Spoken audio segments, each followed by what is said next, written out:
80, 81, 82, 83, 84, 85, 86, 87, 88, 89, 90, 91, 92, 93। गोधन गोधन तो अपने घर पे होगा। तो ठीक है, लेकिन तू लोग क्या बड़ा सुखा पंखी लगा। I am Lucky and he is my friend Jackie. Yes. गोधन? अरे गोधन अपने घर पे होगा, बताया ना। अरे पर ये गोधन का ही घर है। क्या हुआ भैया? अरे ये क्या?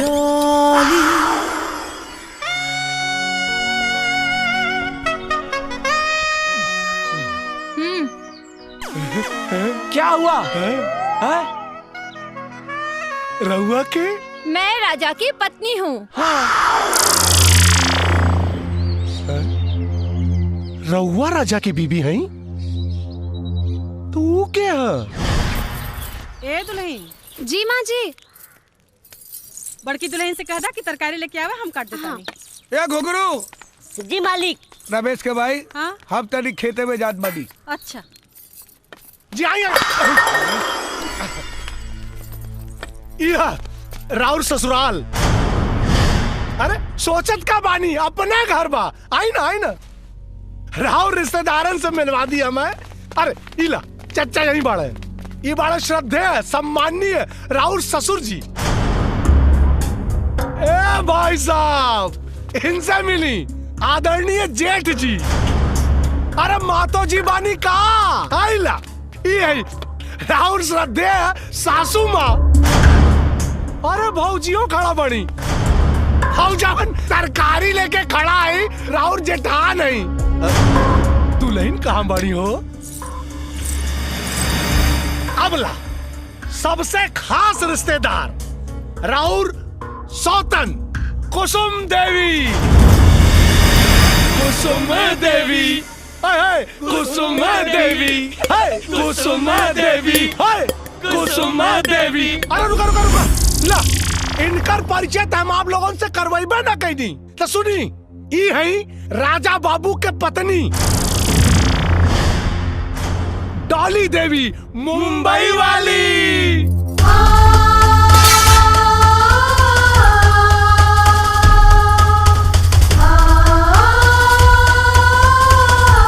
ए चचा, अरे राजा बाबू कहाँ बड़े हो?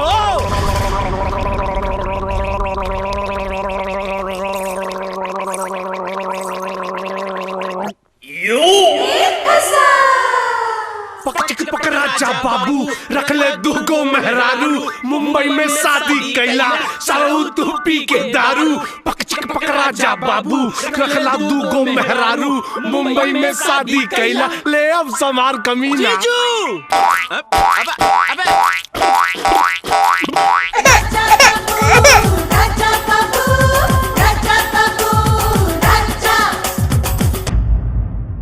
सरपंच जी, राजा जात बिरादरी गांव समाज के मुंह पे कालिक पोत के ऐसन घिनौना काम कैले बा कि शर्म के मारे शर्मिंदा हो जाए।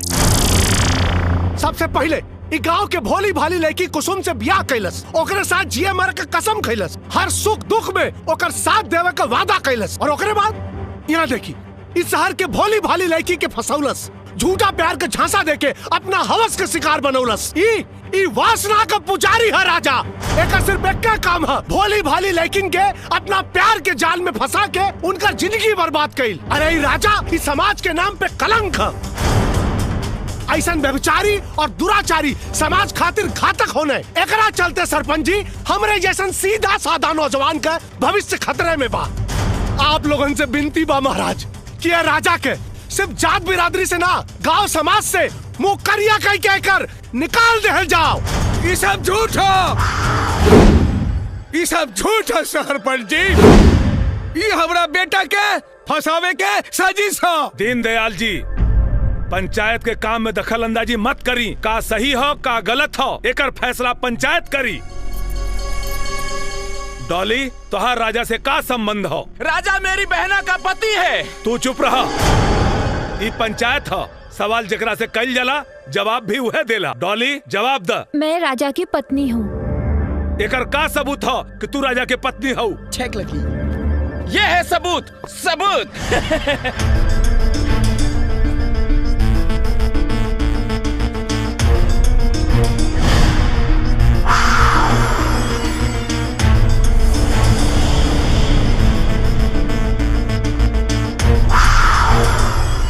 राजा ये सब का सच बा? हाँ, डाली हमार पत्नी बाड़ी। तो फिर ई के बा? इनका से हमार बिया भइल बा, लेकिन हमरा मर्जी के खिलाफ भइल बा। हम इनका के कबो अपन पत्नी नहीं मन ले, और ना ही कबो अपना पत्नी के दर्जा दिले बानी। हम अपने पत्नी के दर्जा सिर्फ डाली के दिले बानी। कुसुम, अब तोहार का कहना हो? ई सच बात बा सरपंच जी। ई आज ले हमरा के अपन पत्नी न मन ले, लेकिन हमरा मन मंदिर में पति के रूप में यह समाइल बाणे। यही से जो ना चीज में इनकर खुशी बा, वही चीज में हमरो खुशी भी बा।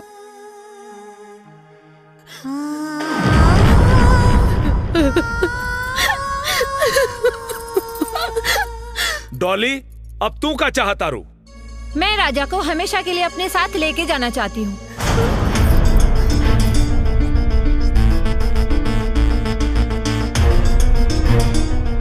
दोनों पक्षों के बात सुनला के बाद पंचायत ए फैसला पर पहुंचल बा कि दीनदयाल के छोटका बेटा राजा दूगो शादी के अपराध कैले बा।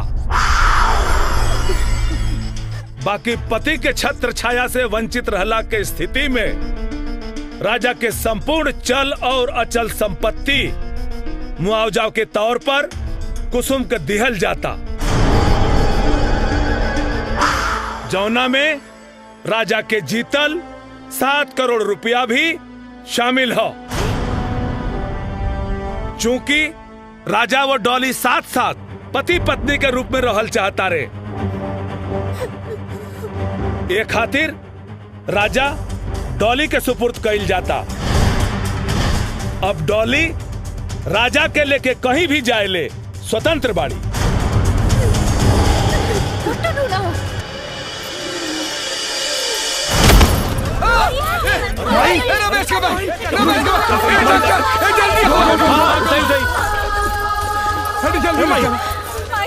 रघुआ लोग रुकी रुकी।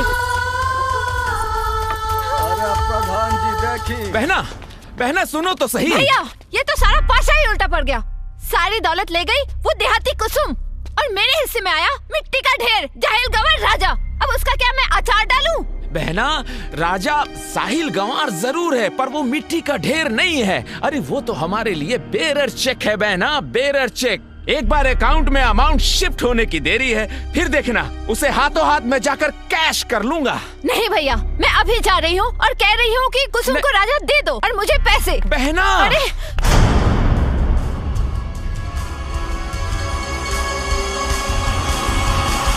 कुछ तो करना पड़ेगा ना, वरना ये राजा नाम का बोझ जिंदगी भर सर पे ढोना पड़ेगा। तुम चिंता मत करो बहना, कोई ना कोई रास्ता निकलेगा जरूर, क्योंकि लकी के लक से भी 2 कदम आगे चलता है बहना। लकी ये सब छोड़ो, पहले ये चल के देखो वो ओल्ड लेडी जिंदा है या मर गई। मर जाए तो ज्यादा अच्छा है। आओ बहना, चलो। आओ। Excuse me. आओ। डॉक्टर साहब, माई के का भइल? अब माई की तबीयत कैसन बा? अब का हाल बा डॉक्टर साहब? देखा लोग, उनकरा के बहुत बड़ा सदमा लागल है, और राजा खास तौर पे तू ये बात के ध्यान में जरूर रखिया कि उनका दोबारा सदमा ना पहुंचे, वरना उनका जान भी जा सकेला।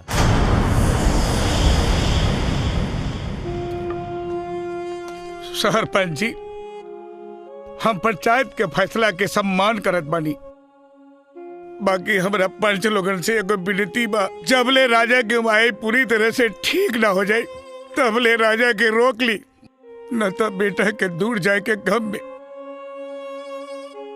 उस सदमा बर्दाश्त न कर पाई और मर जाए।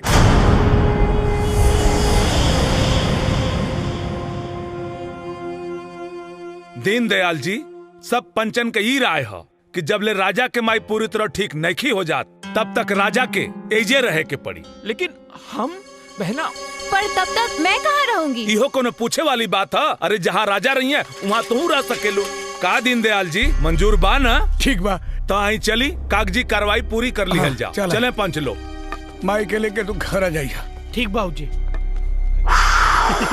पक चिक पक राजा बाबू चल गई लो कर जादू। जे भइल से भइल अब गुस्सा थूक दी और ये पीठ ठंडा। एक बात बताओ, अगर ते हमारा जगह रहते तो क्या करते?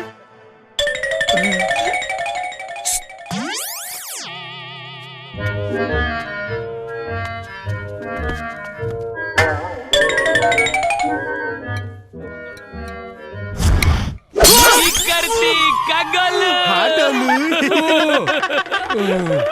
अरे कारे हमारे कपाल फोड़ देते कारे।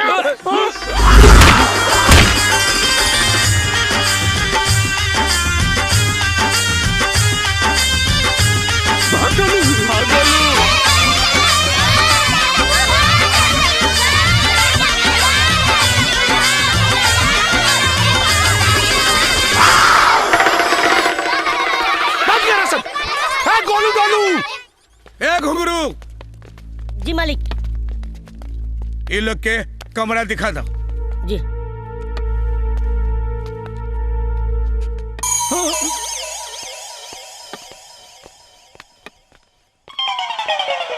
डॉली। अबे सुना नहीं, मालिक ने कहा 2 कमरा दिखाने के लिए। हाँ कहले तो हूँ मैं। तो सोच क्या रहा है बे? मालिक वालों के वास्ते ये दोनों कमरा दिखाओ कहले। हाँ बाकी हम सोचता नहीं रवा लोग के वास्ते दोनों कमरा ठीक ना होई। अच्छा। और रवा लोग के तो बड़का बड़का होटल में रह कर ना। तो अगर हमको से बड़का वाला रूम दिखाई ता। ब्रदर नौकर तो मालिक से भी ज्यादा समझदार लगता है। हाँ यार, ए सुन, ऐसी कोई जगह है क्या यहाँ पे कहीं? ओकरो से ज्यादा बढ़िया। हाँ। चला खाना भी हाथ से खाए के जरूरत नहीं के। हाँ। देख जाए मुँहे में। और हाँ पानी भी हाथ से निकाल के पिए के जरूरत नहीं के, डायरेक्ट जाए मुँहे में। और इतने ना हवाओं मुताऊ खाती कहीं जाए के जरूरत नहीं के। उहे हगा उहे मुता। Latrine bathroom attach. अरे साहब मजा वाला बात अभी बताइबे ना कहीं नहीं। अरे वाह, बताओ बताओ। हाँ, खुद से रोल के नहा के ना पड़ी। फर्स्ट क्लास मसाज के साथ वहाँ नहा जाई। ऐसी जगह तो मुंबई में भी नहीं है। लेकिन वो जगह है किधर? है? ये जगह। यू रास्कल, तो कौड़ी का नौकर हमसे मजाक करता। मैं तुझे जान से। भैया ये गांव के लोग कितने बदतमीज होते हैं। Yes. चलो। हाय हो हमार लाल।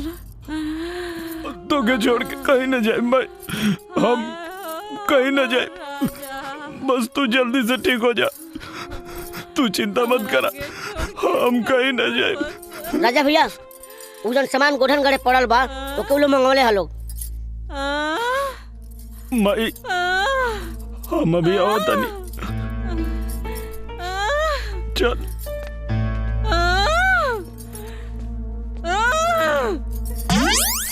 माई देखा लोगन, देखा नहीं ना वो चकचनहरी की एक बुलावा पर 2 मिलावट पहुंच गल। जुआड़ कहीं के। अरे बिटिया बिटिया रोवा जीन। अरे तू का बुझता रू हम बीमार बनी? अरे ना रे पागल, हम एकदम ठीक बनी। देख हमरा के कुछ नहीं के भइल। जीन रो बिटिया ना रोए के। हमरा कुछ नहीं के भइल। ऊ का बुझतिया उहे एगो नौटंकी बाज बिया। अब ओकर असली पाला पड़ल बा नौटंकी बाज से। देखे ऊ डाल डाल चली तो हम 5-5 चलम। देखिए हमरे बेटा की कैसे लेके जाले यहाँ से। ऊ तू तो उनको चिंता मत कर बिटिया। बिटिया जब वो यहाँ कुछ दिन रही ना हमार बेटा राजा, तो ओकरा खुदे समझ में आ जाए कि का सही है और का गलत। समझाई ना करा कीजिए। अरे तू चिंता जिन कर बेटी। हमरा राजा के हमली से वो छीन ना पाई। वो जो ना वक्त के इंतजार कर रहल बानी ना, उहे वक्त के इंतजार हमहू कर रहल बानी। इंतजार इंतजार आखिर कब तक? मैं इस घटिया कमरे में नहीं रह सकती। बहना, जब तक पैन कार्ड और टीडीएस सर्टिफिकेट नहीं आ जाता तब तक हमें यहीं रहना पड़ेगा बहना। अकाउंट में एक बार अमाउंट शिफ्ट हो जाए बहना, फिर देखना हम उनसे सौदा करेंगे और कहेंगे राजा बाबू लो और पैसे हमें दे दो। फिर देखना बहना, जिंदगी भर ऐश करोगी बहना, ऐश ही ऐश। डोली खूब बल लगा के पड़ जा। हेलो जीजू। हेलो। ए घुघरू, एगो बोरा बिछा दा। बहू जी बाबूजी। ये कुकरन के भी खाना देना। जी। हेलो, आई एम नॉट कुकुर, I am Lucky and he is Jacky. Yes. हमने क्या खास मेहमान के कुकुरे कहा जाला। Okay, Very then nice. I am Lucky कुकुर, ही इज जैकी कुकुर। बैट कुकुर। Okay, thank you. ओके। हाँ, बहुत जोरों की भूख लगी है, जल्दी से मुझे खाना दो। हमने के यहाँ आदमी का खाना खैला के बाद औरत खाना खाली सब पहले ना। What rubbish! भूख किसी का इंतजार नहीं करती। ए लड़की, Excuse me, मैं लड़की नहीं, आपकी बहू हूँ। जोर जबरदस्ती रिश्ता जोड़ने की कोशिश मत करा। हाँ। मेहमान बारू तब मेहमान बन के रह।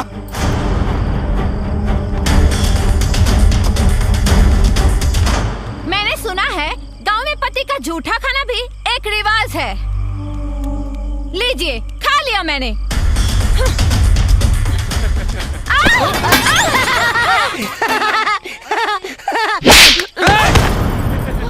मेहमान बारू देख कर बतबी ना कि तू जोर बदतमीजी करबू, वहाँ बर्दाश्त कर ले। ए बहू। जी बाबूजी। कल से ये लोग के खाना ना बनी, ये लोग अपन खाना खुद बनाई और खुद खाई और साथ में ये होकलिए के साथ खाई। निकम्मा कहेगी। हाँ हाँ, बना लेंगे। हाँ।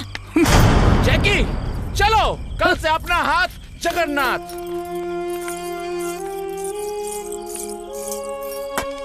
देख ले आँख खोल के, एक उहा कि तोहरे सामने से तोरे मुंह के नेवाला लेके चल गई। एगो हमार बहू है, पर नेवाला तोहरे सामने रख गई। कब चोर कही का खारी बाबू का। ए चुनमुन के माई, कहाँ बाड़ू हो? हाँ हाँ, आवत है। इन मरद लोग के भी ना खाना खैला के बाद एक गो काम आवेला। उ लोग के का पता कि हम औरतन के खाना खैला के बाद भी बहुत सारा काम होला। हाँ तो दीदी आप जाई ना, हम कुल बर्तन धो देता नहीं। सच में जाई का? हाँ दीदी जाई ना। वैसे भी आज हमरो मन ना बहुत कच्चा कच्चा सा लगा था। जात बनी। हाँ कुसुम, तू चिंता मत करा, तोहरो के एक दिन ना देवर जी ऐसे ही परेशान करिया। अरे आओ तनी बाबा।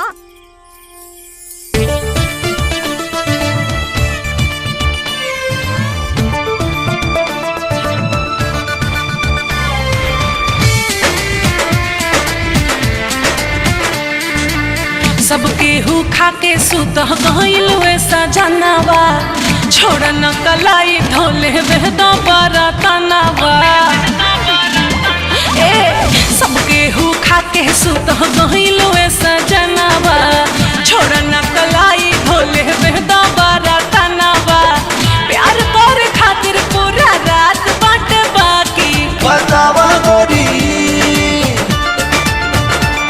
बतावा गोरी कबले रजाई में सता की। बतावा गोरी कबले रजाई में सता की।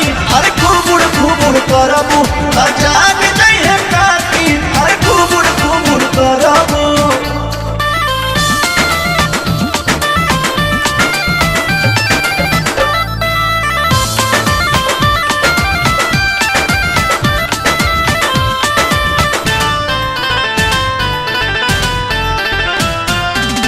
नौ बजे के बाद टाइम होला खाली पति के। छोड़ा कुली काम आजा बिना दिया बत्ती के।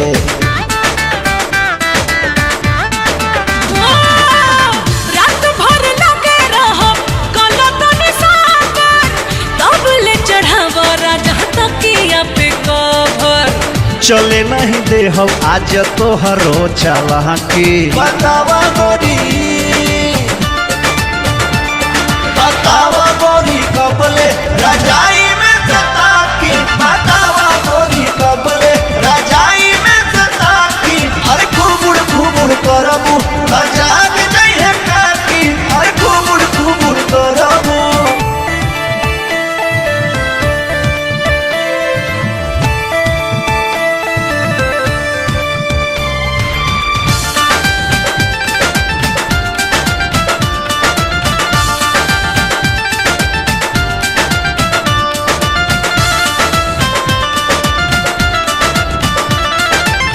छोड़ा कुली काम रानी रहो हमरे पास हो, ताहरा से दूरी नहीं होता बर्दाश्त हो।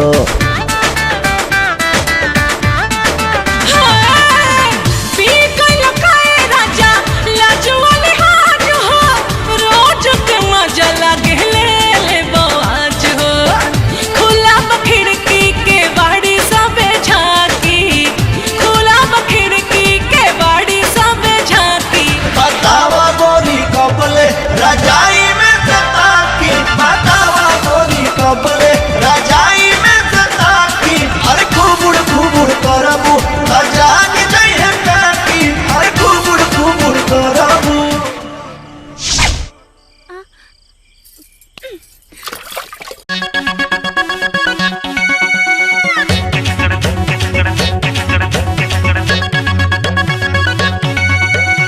दादा ये देखा नहीं की चाची थे।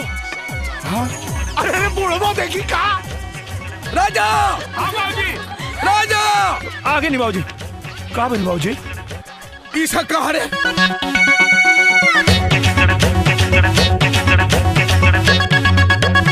एक बात सुन, एकरा ला शरब बा की ना हम नहीं की जानत, बाकी हमरा ला शरब बा।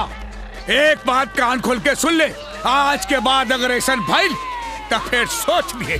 चल रे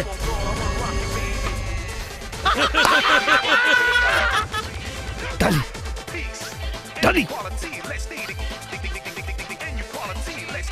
इस सब का हो रहल बा? दिखता नहीं है क्या? एक्सरसाइज कर रही हूँ। अरे तो ये छतवा पे जगह मिलेला और कहीं ना जगह रहला। क्यों? यहाँ पे क्या बुराई है? बुराई यहाँ ना तोरे छोट छोट कपड़ा में बा। देखा कैसे लोग आँख फाड़ फाड़ के देखा था। ये गाँव में शहर ना। अब सब लोग देख रहे हैं तो इसमें मैं क्या कर सकती हूँ?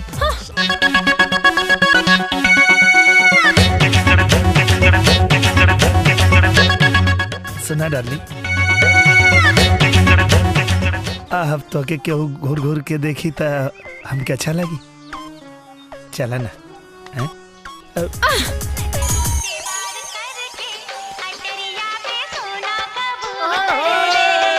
अरे कनवा इतना लात खैले लेकिन सुधर लेना। अरे हमरा के छोड़, जबन तू मेहरारू के चक्कर में तू पिसाता रहे ना, आपन सोच। राजा हाँ माई तो के तो देख ले एक दिन। अरे महिलाओं करा के देख, करा के मैं ही जीतूंगी। डॉली हाय जीजू। हाँ जोकर। यप खाना बनावला सब सामान लेकर रख दल बनी, जाके खाना बना ला लोगन। भैया जाओ। मुझे खाना कहाँ बनाने आता बहना? जैकी मुझे भी नहीं आता लकी। अब राजा तुम्हें तो बहुत अच्छा खाना बनाना आता है। हाँ? जाओ ना प्लीज। हाँ ठीक बा ना। हाँ हम बना देता नहीं। खेला लो।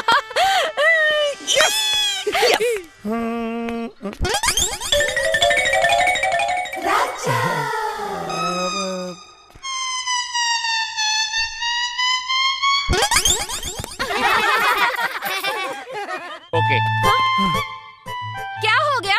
अब वो आज एतवार है ना तो आज हम खाना ना बना सकेला। चुनमुन जी दादाजी। अब तरी तू जा। ठीक बात दादाजी। हाँ डॉली आंटी आपको खाना बनाने नहीं आता है ना? नहीं, मुझे खाना बनाना आता है। नहीं आता है? मुझे खाना बनाना आता है। तो फिर जाओ बना के दिखाओ। ठीक है, मैं तुम्हारे लिए और तुम सबके लिए खाना बना के दिखाती हूँ। हाँ?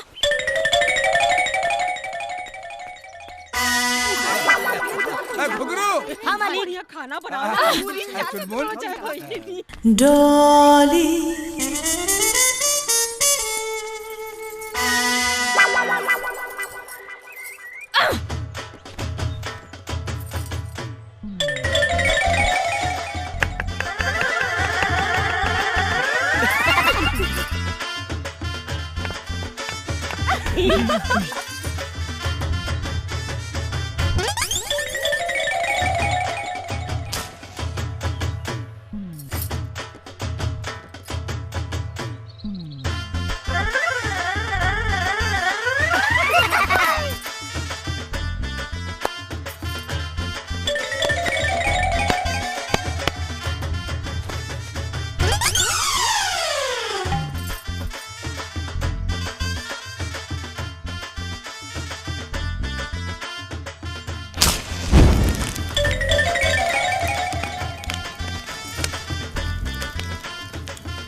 आगे देखा तू लोग जा भाई।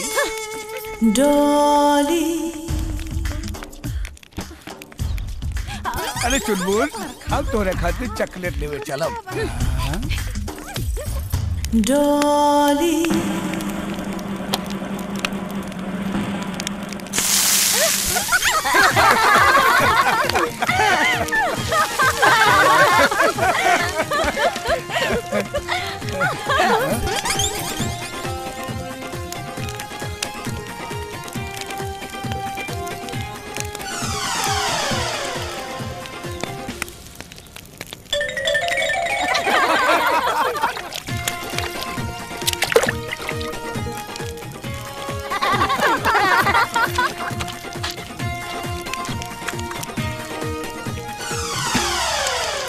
डॉली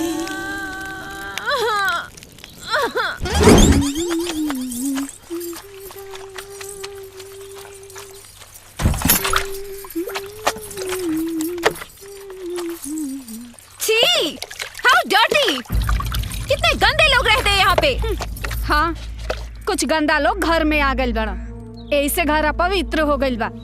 तई भइला कि गोबर से लिप पोत के पवित्र कर लिहल जा। हाँ दीदी, और ये गोबर तो दवाई के भी काम करेला ना। एकर महक से दिमाग के गंदा कीड़ा कुल मर जाला। कितनी घटिया सोच है तुम लोगों की। जानवर का लैट्रिन लेके हाथ से फैला के पूरा गंदा कर रहे हो घर। तुमसे तो बात करने में भी घिन आ रही है, जाहिल कहीं की।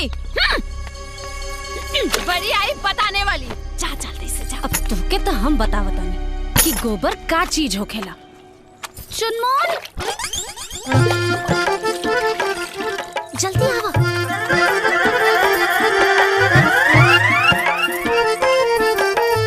चलो चलो।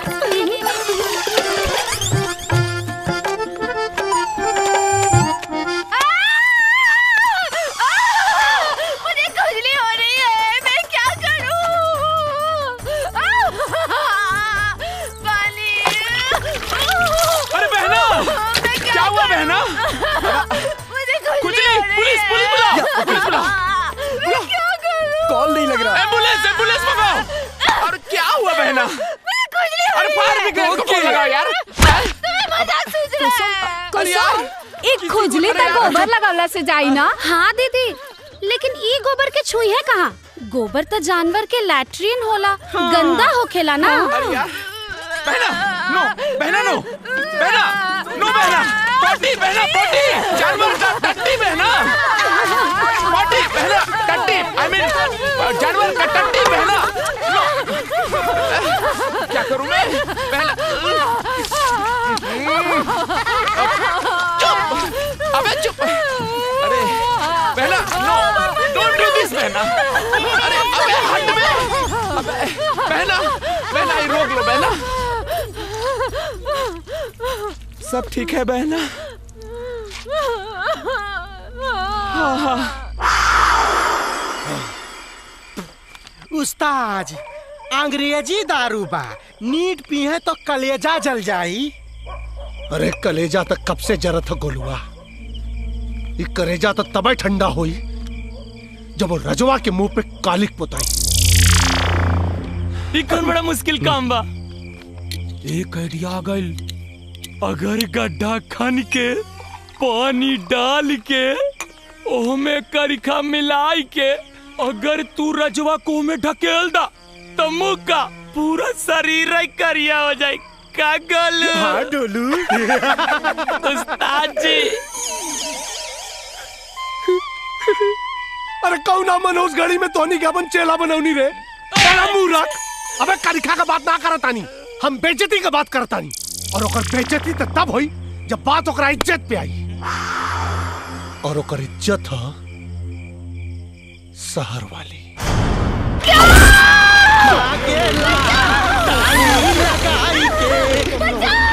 अरे क्यों ना बचाई हो?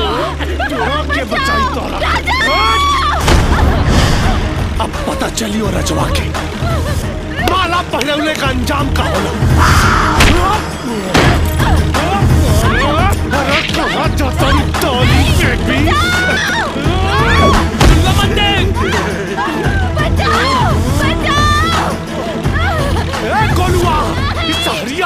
का खियावा न रे? मालूम नहीं के। हम पता करो रे। हाँ?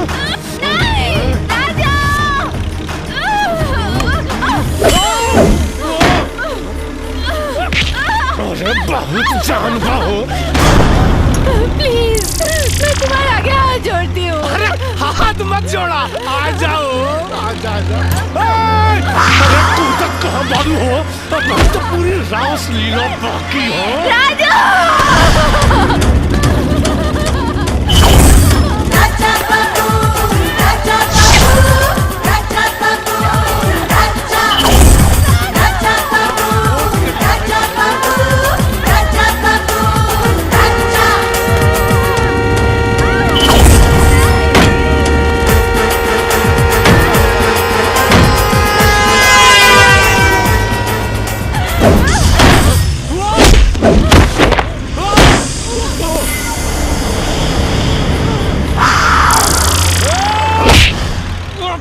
डमरुआ डाली हमरा घर के इज्जत पे और हमरा घर के इज्जत पे हाथ डाल के तू अपना मौत के दावत दे ले भाई।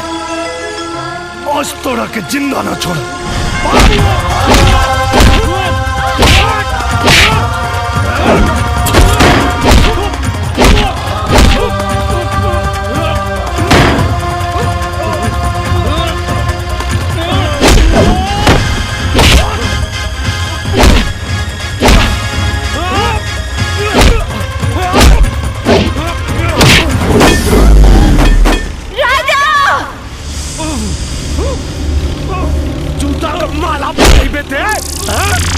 तो शहर वाली का मजा हम ले।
पता ना दीदी काहे बहुत उल्टी होता। मन तो नहीं ना पितराई लागत। हाँ माई कुछ कुछ वैसे नहीं लागता। कुसुम खटाई खाए का मन तो नहीं ना करा? हाँ दीदी खटाई खाए के तो बहुते मन करता। और केने बने जी? और सुरत नहीं। अरे वो दादा बने वाली बारी जी। मेरा मतलब के दादी बने वाला बारू। ए जी सुनी रवाना बड़का बाबू। अरे ऐसा कैसे? अरे तू तो बड़की माई बनिए जाइबू। का बल माई? तो ना छोट भैया आवेला बा। बधाई हो कुसुम बधाई हो। तू ना माई बने वाला। अरे दौड़े के ना कुसुम। का भेल बेटी? अरे संभल के। समझावे के भगवान। बधाई हो देवर जी रवा बाप बने वाला बानी। बधाई हो छोटकी मालकिन। अरे वो छोटकी माई बने वाला बानी। भाग यहाँ से झूठ बोला तुम सो। अरे सुना हम बताओ तो। अरे सुना हमार बात सुना। अरे हमार बात सुना। अरे हमार बात तो सुना।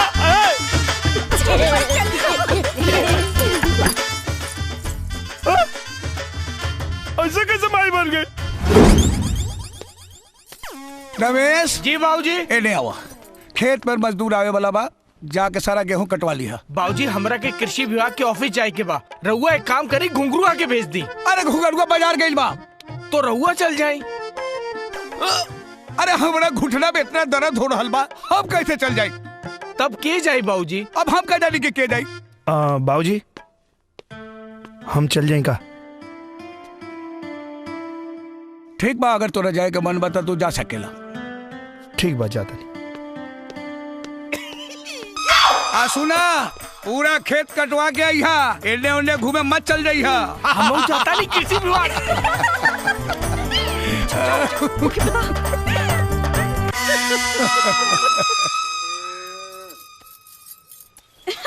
कुसुम, अरे ई गोबर गोइठा पागल तू छोड़ा, जा जल्दी से खेत पे। देवर जी खेत पर गलन गेहूं कटवावे, तू गतान लेके जा जल्दी। देवर जी से अकेले में मिले के ऐसे बढ़िया मौका तो क्या ना मिली। उन शहरी हरवे में भी क्या पता, खेत का हरियाली देख के देवर जी भी तो के हरा भरा कर दे। जा जल्दी।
राखब तो के दिल में बसाइब हम। हाय मीठी मीठी बतिया प्यार के छतिया से लगब दिलदार के। हो पूरा होई जई है मोरा और मनवा, पूरा होई जई है मोरा और मनवा कि बोले जिया पिया पिया हो मन के पंछी उड़े आसमनवा कि बोले जिया पिया पिया हो।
अरे जे तू काल सुन लू सब झूठ रहे। अच्छा ये बतावा, जब आज तक हम कुसुम के छुअबे न कईनी तो वो माई कैसे बन जाई?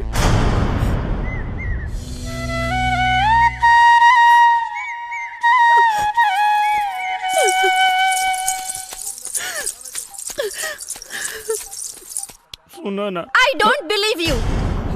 हम सही कहा था नहीं, तोरा के भड़कावे खातिर पूरा घर मिलके नाटक कैले बाने सा। हम सही कहा था नहीं, प्लीज हमार विश्वास करो ना प्लीज। माई तरकारी अच्छा बनल बा। यू जाहिल गवार नौटंकी, तू क्या समझती है? तेरे नाटक करने से राजा तेरा हो जाएगा। तुम उल्टी करोगी तो राजा के बच्चे की माँ बन जाओगी। तुम गांव की औरतें होती ऐसी हो, मुंह काला किसी और के साथ करती हो और बच्चे का बाप किसी और को बनाती हो। डाले तू अपने जुबान पे लगाम दे, वरना क्या कर लोगे? अरे ते खड़ा वहाँ का करता रे? अरे जौना कोक से हम तोरा के जन्म देली, ये सारी बिगड़े वही कोक के गाड़ी देतिया। हम गांव वालन के बच्चलन कहतिया रे, और तोरा के कुछ बुझाते नहीं के? चुपचाप खड़ा बड़े, पगला गल बड़े का रे? डाली अपन कहल वापस ला और माई से माफी मांगा। माफी माई फुट। हाँ। यस, आओ दीनदयाल। दीनदयाल, अरे समधी जी मत कहा हमरा के समधी। तू हमार समधी ना, दुश्मन बड़ा दुश्मन। तू और तोहर बेटा हमरा बेटी के जिंदगी बर्बाद कर रहल बड़ा लोग। लेकिन याद रखा, हम तू लोगन के बर्बाद कर दे, फांसी पर चढ़ा दे पूरा खानदान के। बाबूजी खबरदार, अगर एकरा आगे हमरा घर वालन के कुछ कहनी है तो हमरा परिवार के खिलाफ एगो शब्द भी कहे के आपके कोनो अधिकार ना हो। लेकिन बेटी, ये लोग तोहरा साथे विश्वासघात कैले बा और तुम्हारी पति अपन दूसर शादी करके तोहार दुनिया उजाड़ रहल बा, और तू कहता हो कि हम चुप रहे? ये हमरे घर के आपसी मामला है बाबूजी, और हमन के आपसी मामला के बीच में आपके दखल अंदाजी देवे के कोनो जरूरत ना हो।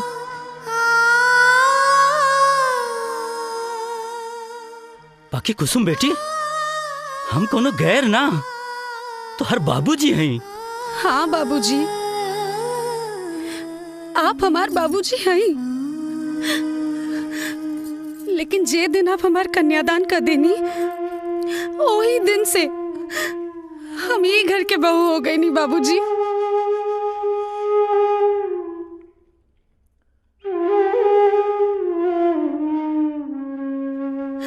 हमार सास ससुर हमके बहू ना, अपन बेटी जैसन माने ले। बाबूजी, हमार ई बाबूजी हमके कब्बो आपके कमी ना महसूस होके दिले।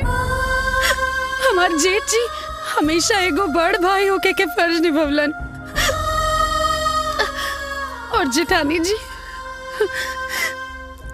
जी हमके अपन छोट बहन माने ली बाबूजी। अब रह गई बात पति के, तई जान ली बाबूजी, हम पिछला जन्म में जरूर बहुत नेक काम कैले हैं, यही से ई जन्म में हमके इनकरा जैसन पति मिले।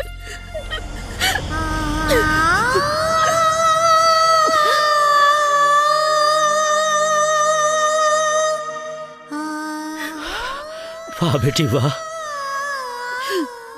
तो हर विचार सुन के हमार मन गदगद हो गई। भगवान तोहरा जैसन बेटी हर आदमी के दे।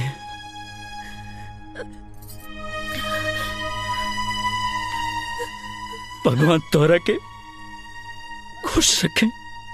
सदा सुहागिन रखे, सदा सुहागिन रखे। जरूर हम पिछला जन्म में कोनो न कोनो अच्छा कर्म कैले होखम, यही से हमरा बहू के रूप में हमरा बेटी मिल गई।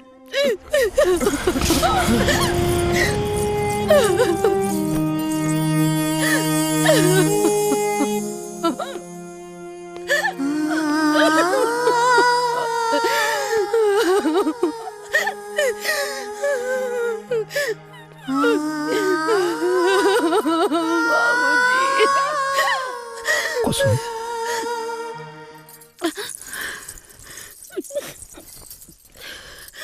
कुसुम हमरा समझ में नहीं आवत कि हम तो हर शुक्रिया कैसे अदा करी। आप ऐसा काहे सोचतानी? कैसे ना सोची, जौना घर के मान प्रतिष्ठा के रक्षा हमके करे के चाहिए, ओकरा के हम खुदे नीलाम कर देले बानी। और आज तू हमरा घर के प्रतिष्ठा के बचौलू। हमरा तो समझे में नहीं आवत कि हम कहाँ जाके मुंह छुपा। ऐसा मत कहीं जी, हम कोनो एहसान ना कहीं। हम ये घर के बहू हैं और बहू रहला के नाते खाली अपन कर्तव्य के निर्वाह करनी है, बस और कुछ ना। काश हम अपने कर्तव्य के निर्वाह कर पाती।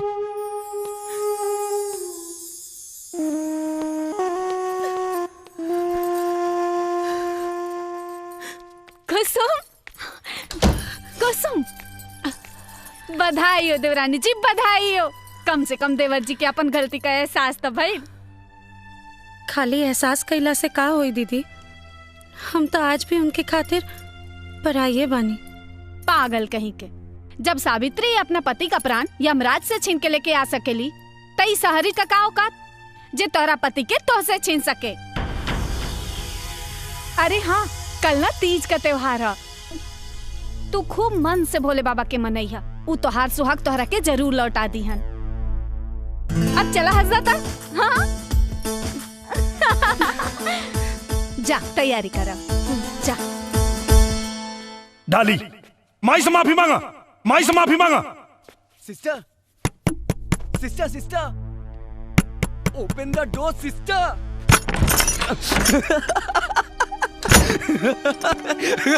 क्यों हंस रहे हो? अरे तुम सुनोगी तो तुम भी हंसोगी। क्यों, ऐसा क्या हो गया? अरे राजा को तुमसे छीनने के लिए वो लोग प्लानिंग कर रहे हैं, वेरी स्ट्रॉन्ग प्लानिंग। इन बेवकूफों को ये भी नहीं मालूम कि तुमको राजा नहीं सिर्फ मनी चाहिए, मनी। क्या प्लानिंग कर रहे हैं? अरे वो क्या बोलते हैं गांव में, तीज। तीज तुम्हारी सौतन है ना कुसुम, वो राजा को पाने के लिए तीज का व्रत रख रही है। इससे क्या होगा? अरे सिस्टर, उन लोग का मानना है कि व्रत रखने से बहुत शक्ति आएगी और शंकर भगवान खुश हो जाएंगे। तुमसे राजा को छीन के कुसुम को दे देंगे। बेवकूफ लोग।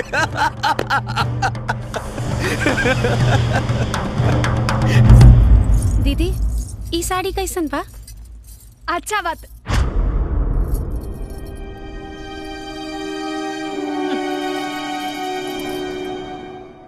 सुनिए, आई एम सॉरी। मशीन नट, जा। मैं भी तीज व्रत करूंगी। तीज व्रत? जी। अरे तीज व्रत कल को ना तोता उड़ावल काम ना हो, जे आइलू पिजड़ा खोलू और तोता हो गेल फुर। तू शहर का लड़की लोग का जनबू हो कि तीज कैसे कइल जाला। जा अपन काम करा, जा। क्यों? काहे से कि तीज व्रत में छोट छोट कपड़ा उतार के साड़ी पहने के पड़ेला। मैं पहनूंगी।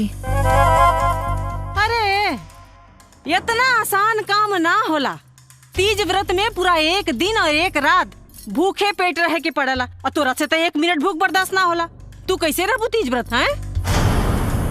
रह लूंगी। दीदी इनकरा के तो गोबर से घृणा आवेला ना? हाँ। इका भूखियन तीज के व्रत। तीज में तब पूरा घर के गोबर से लीपे के पड़ेला, उहो अपना हाथ से। मैं लीपूंगी। ठीक बा, तो कल हम जौन जौन कहब वैसे वैसे कह लिहा। जी भाई। यस। बहना तो सही एक्टिंग कर रही है भाई। Yes brother.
दुल्हन कुसुम इला चाचू।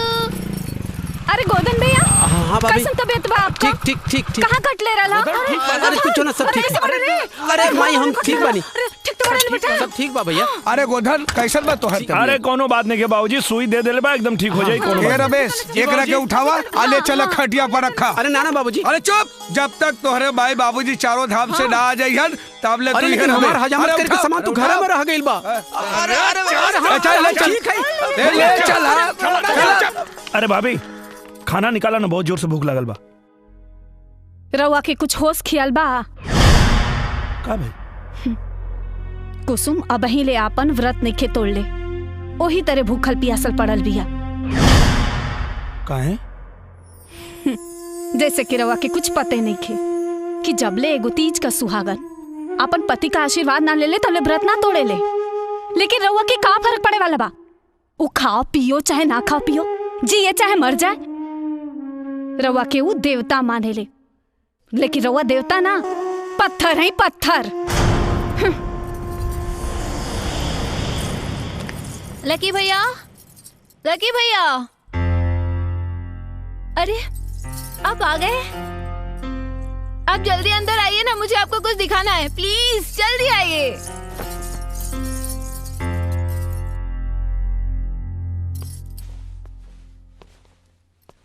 कुसुम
राजा, कहाँ हैं आप? ये सब का ड्रामा होता? हाँ का?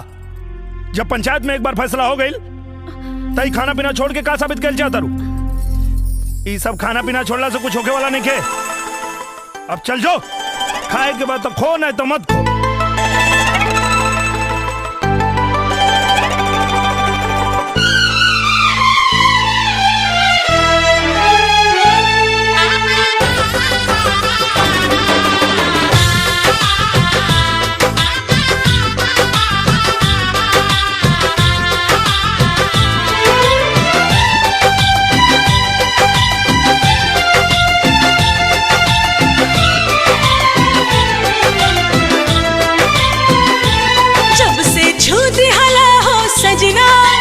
सजना सजना खन खन खन कल मोर कंगना,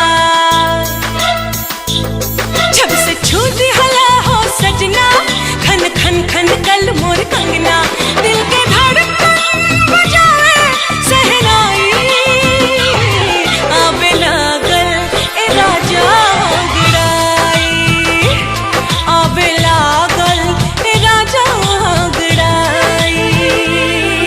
एहसास समझ में आयल का होला प्यार बुझायल, एहसास समझ में आयल का होला प्यार बुझायल, हाल दिलवा के का हम बताएं, कैसे तो से नजरिया मिलाएं, कैसे तो से नजरिया मिलाएं।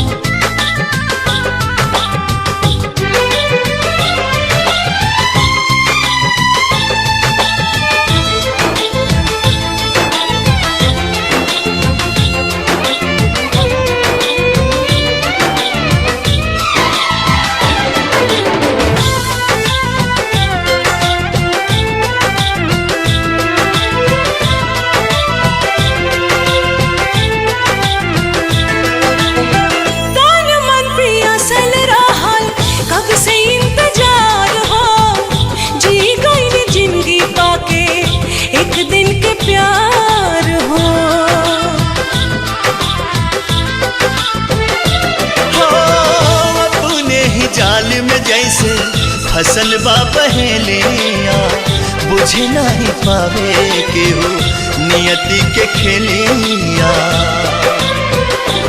जिंदगी जाने कौन मोड़ पे ले जाए कैसे तो से नजरिया मिलाई कैसे तो से नजरिया मिलाई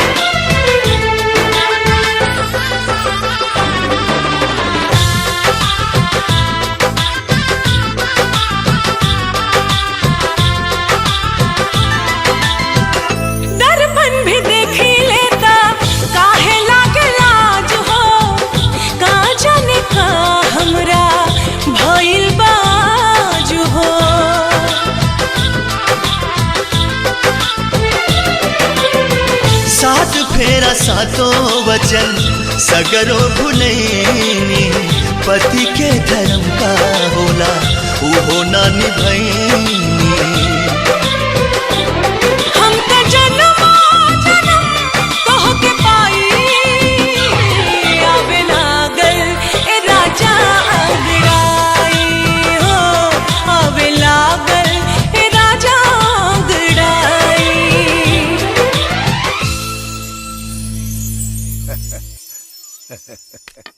टका टका टका टका टका टका टका टका। इश्क हुआ कैसे हुआ जैसे हुआ अच्छा हुआ ना मैं जानू दादाजी। ए राजा इला इका बाबूजी तोरे चेक बुक और ई तुहार टीडीएस सर्टिफिकेट और पैन कार्ड। अब खरा खरा मुंह का देखत वाला जा बैंक से सारा पैसा निकाल के लिया हुआ आज सीधे बहू के हाथ में दे दा। और हाँ ओकरा बात तू कहीं चल कौनो बात का चिंता नहीं की। और हाँ हमरा कहे से तू इतना दिन रुक गईला ओकरे खातिर धन्यवाद बाबूजी। वैसे भी देवर जी रउआ के तो हीरोइन जैसन बेहरारू चाहत रहल ना। देखी भगवान राउर सुन लेलन और रउआ के तो हीरोइन दे देलन। हाँ बेटा हम हो एकदम ठीक बानी। डॉक्टर कहना है कि कोनो दिक्कत ना है, हैं? अब तू बेफिक्र होके जा सकेला।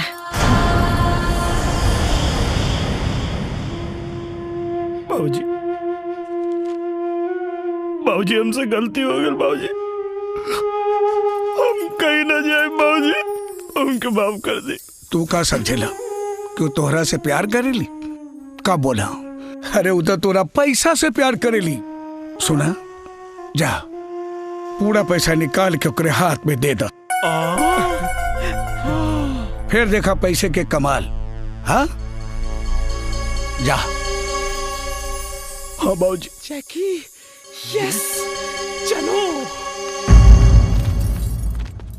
जिसका मुझे था इंतजार जिसके लिए दिल था बेकरार वो घड़ी आएगी आएगी बहना झटका राजा को दे जाना है पैसा लेके यहाँ से निकल जाना है। खुशखबरी है बहना राजा को कुसुम से प्यार हो गया है।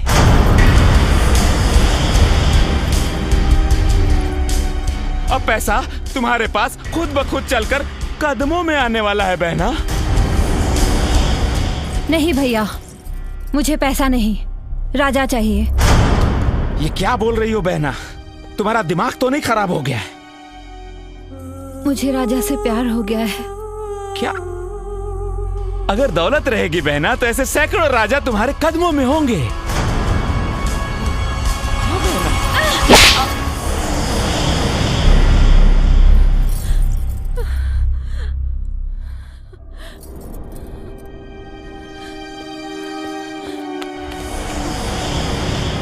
क्या? 7 करोड़? हाँ। हमला! जीजू जीजू। अरे लकी तू यहाँ कैसे? जीजू, आपने हमारे लिए इतनी मेहनत की है जीजू कि हमारा भी कुछ फर्ज बनता है ना। मतलब मतलब ये जीजू कि ये बैग हमको दे दे जीजू। बैग दे वही खातिर ले आइल बानी, तोरा के ना, तोरा बहन के दे। बहना ये बोझ नहीं उठा पाएगी जीजू, ये बैग हमको दे दो जीजू। दे दो जीजू। गुड जीजू। ये बनेगा करोड़पति। चल बे जैकी, मैं बनूंगा करोड़पति। मैं बनेगा करोड़पति।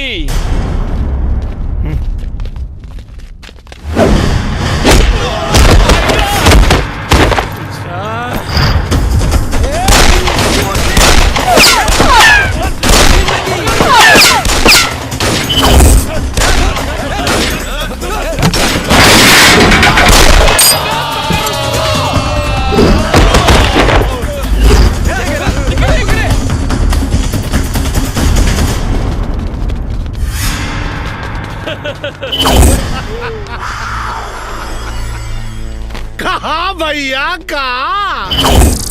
अरे इतना भारी बोझ लेके कहाँ भागत आ रहा है? डोलू गोलू, अरे राजा बाबू का तनी बोझ हल्का करा सन रे। जा साथी हाथ बढ़ाना, एक अकेला थक जाएगा, मिलकर बोझ उठाना। साथी पकड़ लेनी,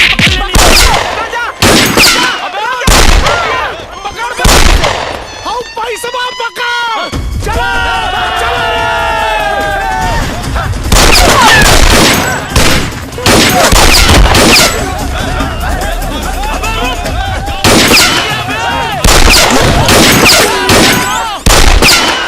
बच गए।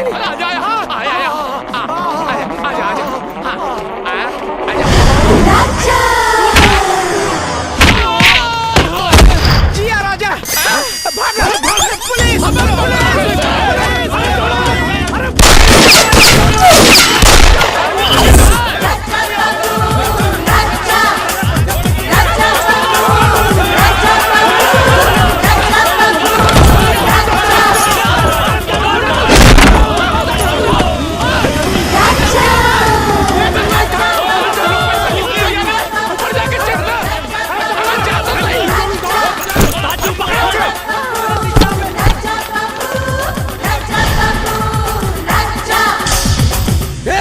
पकड़ो उसे।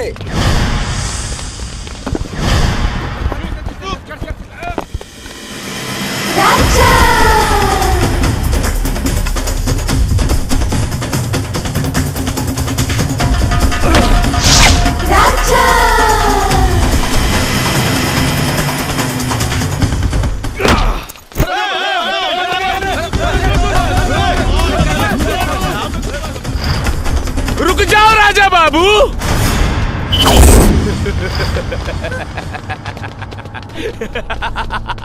लकी का लक लकी से भी 2 कदम आगे चलता है राजा बाबू, समझे क्या? वो बैग हमको दे दो राजा बाबू, अभी प्यार से समझा रहे हैं, नहीं तो बहुत ही बुरा कर देंगे। गर्दन काटू क्या? अरे पगला गए बड़ा का करोड़ रुपया की कुसुमिया खातिर? ये तो खुदा चाहता कि एकरा जिंदगी से दूर चल जाए। ना डमरू, पहले हम अंधा रहनी, असली हीरा हमारे घर में रहे, और हम ये कागज के नोट के पीछे भागत रहनी। लेकिन अब हमारा आँख खुल गई बा, कुसुम के आगे ये रुपया के कोनो मोल नहीं के। लकी, हमरा धर्मपत्नी के छोड़ दे। ले भाई। हाँ राजा बाबू, हाँ आ जाओ आ जाओ। हाँ दे दो राजा बाबू, हमको दे दो। हाँ हमको दे दो राजा बाबू।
माई हम ठीक बनी। राजा ये बैग ओकरा के दे दा जे एकर मालकिन हा।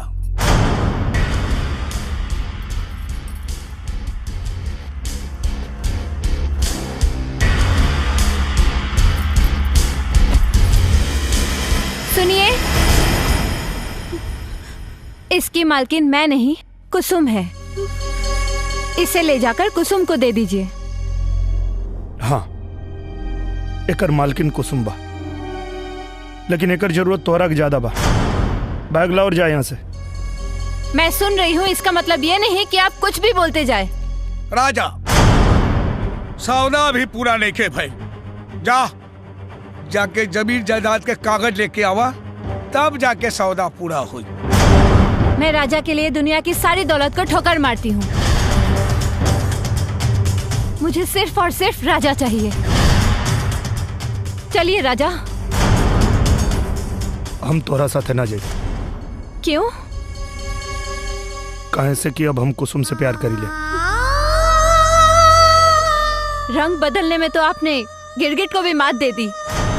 कल तक तो आप मुझसे प्यार करते थे और आज आपको कुसुम से प्यार हो गया है। तब कहाँ गया था ये प्यार, जब भरी पंचायत में आपने मुझे अपने पत्नी होने का दर्जा दिया था। आप चुप क्यों हो गए? जवाब दीजिए। अभी सरपंच जी भी यही मौजूद है। कह दीजिए कि आप इनके फैसले को नहीं मानते हैं। राजा, पंचायत के फैसला तो के माने के पड़ी। सरपंच जी, सरपंच जी, सरपंच जी, सरपंच जी, सरपंच जी, दया करी सरपंच जी, दया करी। हमारे बेटा के बच जाई थी, नहीं तो हमारे बेरारू मर जाई। सरपंच जी, हमरा राजा के हमरा से दूर मत करी। दीनदयाल जी, हम मजबूर बानी। पंचायत के फैसला अटल बा। राजा, कल सुबह तो के डॉली के संगे जाए के पड़ी, वरना अंजाम बुरा हो जाए। चला पंच लोग।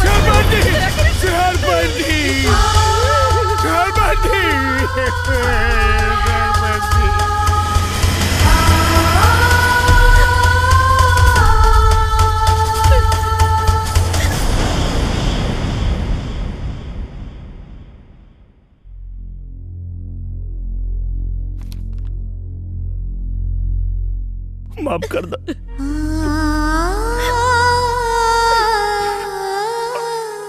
बहुत मजबूर बानी हम। भौजी मत लेके जाए भौजी, राजा के हमले से दूर मत लेके जाए भौजी, हम तो हर पाँव पर ताली भौजी।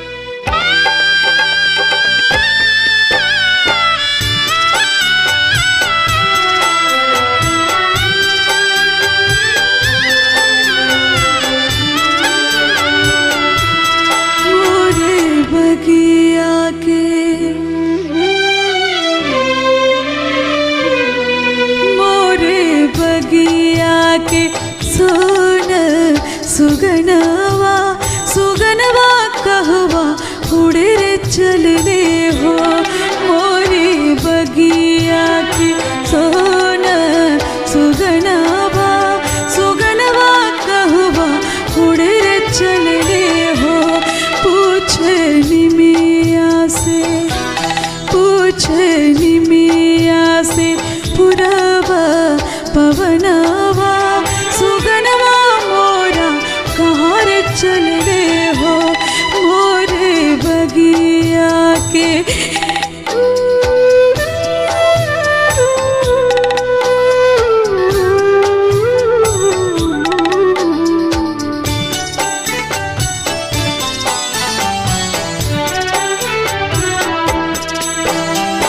बाबूजी दुआरे रोवे मैया गनवा बचवा पुकारे सुआडा। तुलसी के चौरा बैठल रोवे दुल्हनिया रोवे सगरो गहुआ जवा रोवे सगरो गहुआ जवा। छन छन छछनेला छन छन छछनेला भीतरे परनवा सुगनवा कहवा चलने हो मोरी बगिया की सोन सुगनवा सुगनवा कहवा उड़े चलने हो मोरी बगिया के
कैसन जिंदगी में कैसन जिंदगी में लागल गरहनवा सुगनवा मोरा उड़े चलने हो मोरी बगिया की सोन सुगनवा सुगनवा कहवा उड़े चलने हो मोरी बगिया के सोन सुगनवा सुगनवा कहवा उड़े चलने हो मोरी बगिया के मोरी बगिया के मोरी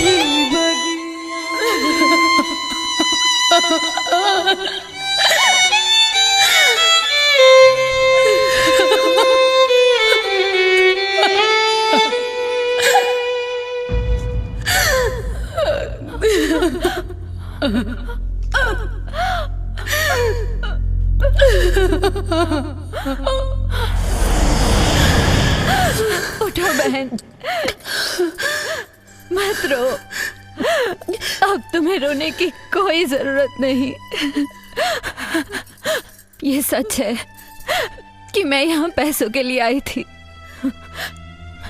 लेकिन यहाँ पर आने के बाद मुझे पता चला कि प्यार क्या होता है, रिश्ते क्या होते हैं।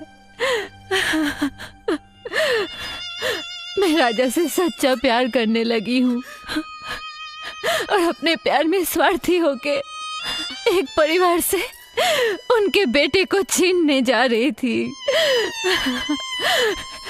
एक पत्नी से उसके पति को छीनने जा रही थी। राजा, मैं आपके शरीर को ले जाके क्या करती? आप आत्मा और दिल से तो कुसुम के हो चुके हैं। मैं आप सबके गुनहगार हूँ, मुझे माफ कर दीजिए, मुझे माफ कर दीजिए, मुझे माफ कर दीजिए।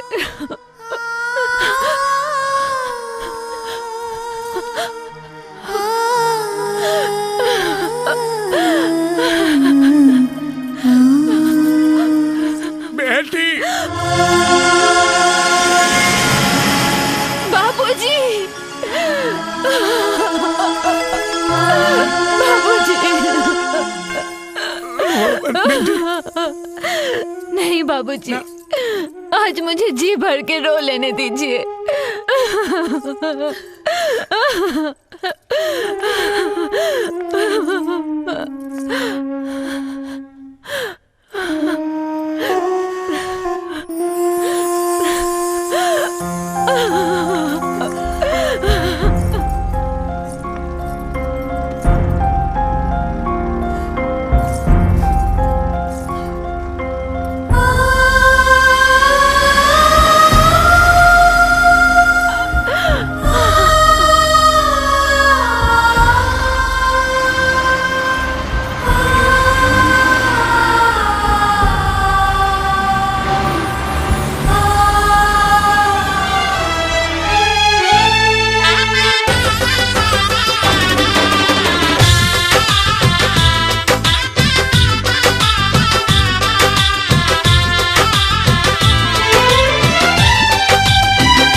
सजना खन खन खन कल मोर कंगना